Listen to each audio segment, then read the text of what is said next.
Dan, I'd like to invite Meredith Bergman, who I understand is related to you, to read us a poem by Larry Eigner. So she says. So she says. To read us a poem by Larry Eigner. And I guess I want to set it up by saying to all of us, or reminding us all, that Larry, near birth, there was a problem with birth, or a problem with something that happened right after birth, which meant that he had really only the use of a couple of fingers of one hand, which he was able to type with eventually. And so most of his poems are sort of field poems. They're sort of typewriter poems. And many of the poems are about his stance, his literal situation in his wheelchair, looking out his window in, I don't know what town in Massachusetts I should, not far from here. And this is one of those poems. So will you read it, and then Dan and I can talk about it? A structured field is the mind, light and the view with whatever eyes. Would you read it again? A structured field is the mind, light and the view with whatever eyes. All right. So Dan and Michael now have a copy of the poem. And Dan, you've never seen this.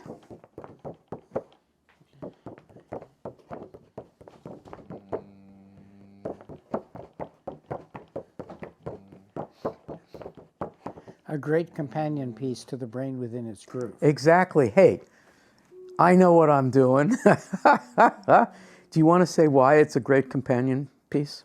You're really quite brilliant, I have to say.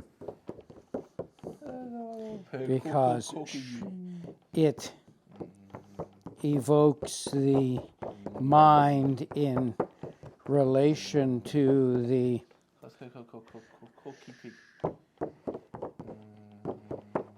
landscape by calling it a view, though the poet puts himself at a distance from the landscape, whereas Emily was flooding all over it. Dan, what's the structure?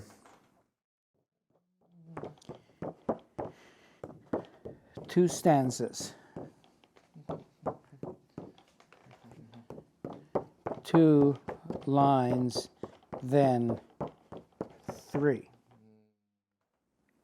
The structure is the structure of the poem.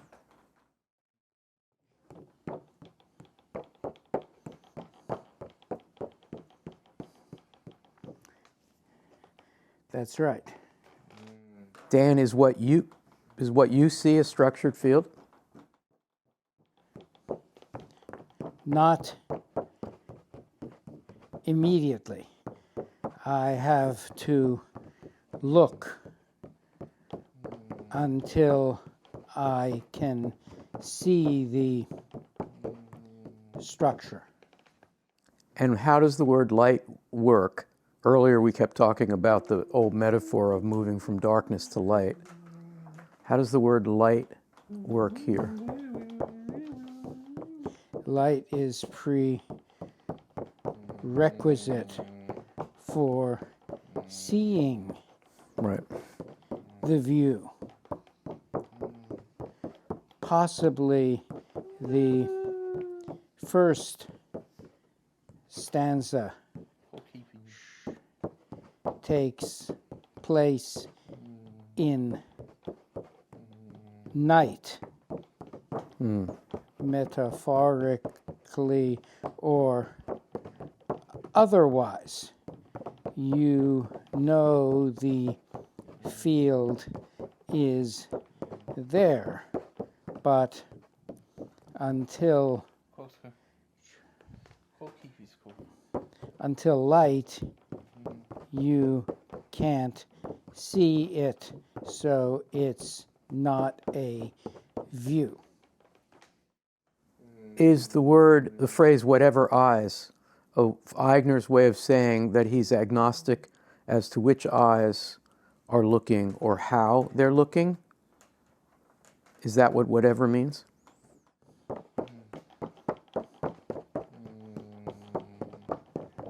That's a great question.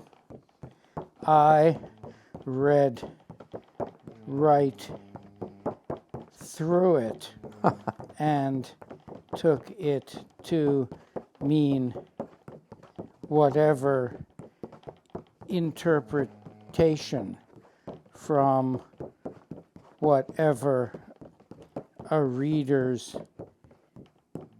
history might be. But now I want to think. Oreo. Come on, Dan hand. Oreo. Yes, okay, come on. You have other things. Now I want to think about other eyes, less disabled people in the house, owls, cats, blue jays, and squirrels.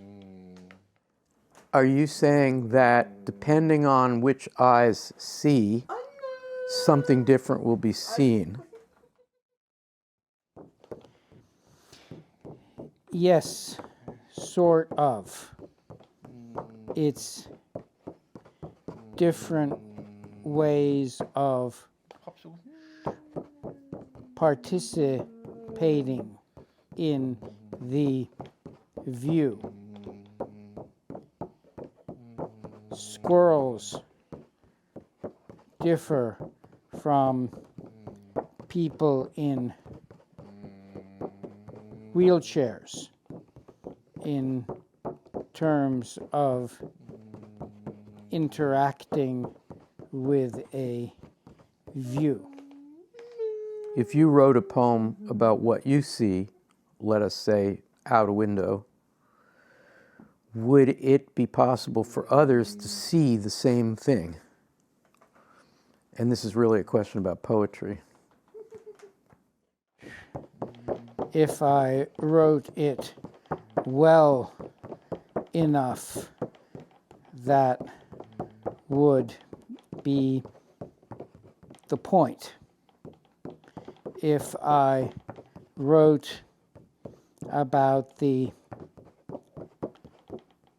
contradictions in what I saw, people would have to choose a side.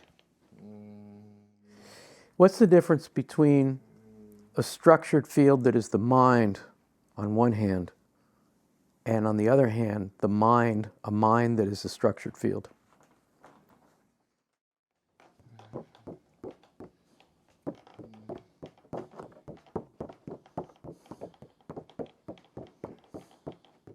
A structured field is the mind's way of sorting what's out there into something it can deal with. You don't have to do that with a view because you are not in it. Last question about this poem, Dan. Emily Dickinson was, quote unquote, stuck in her room, in her house by choice. Let's just say that. It's not quite fair. And Eigner was, quote unquote, stuck because his mobility was limited. You've just said that the poems are comparable. Can we talk about how they're comparable in that way also?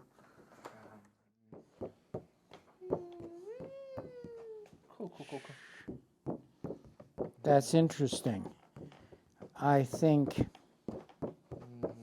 Emily is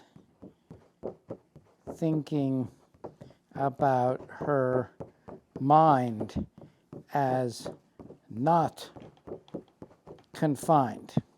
Right. Eigner is more like me, appreciating the order his mind has created. Okay. But is there a similarity in on one hand, the whatever eyes, which are a kind of flooded power, right? On one hand. And on the other hand, Dickinson allowing the mind to go where it's going to go. That's her version of whatever eyes. Okay, I see that. I think the difference is that Eigner's whatever keeps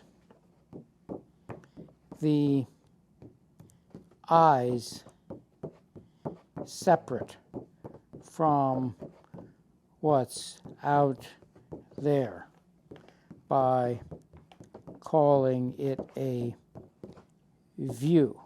Mm-hmm. Yes. It may be that there are infinite ways to respond to the view, but they are all from a safe distance. Emily's vision is much less constrained, and I like that about it. I promised you, yeah. She is even going to slit the hills, which is even a bit sexual if you stretch the point a little.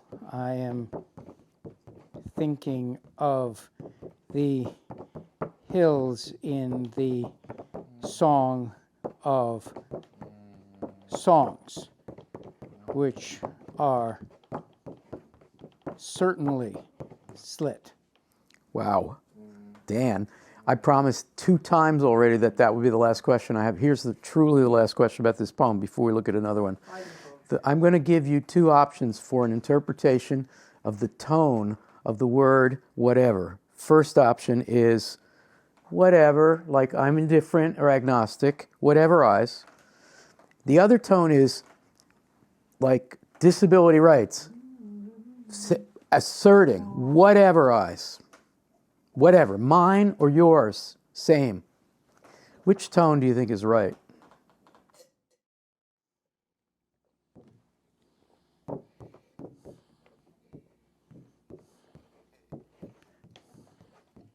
What to him? I think the latter is more interesting, but the use of whatever maintains the distancing that the word view begins. Nice. Dan, you're great.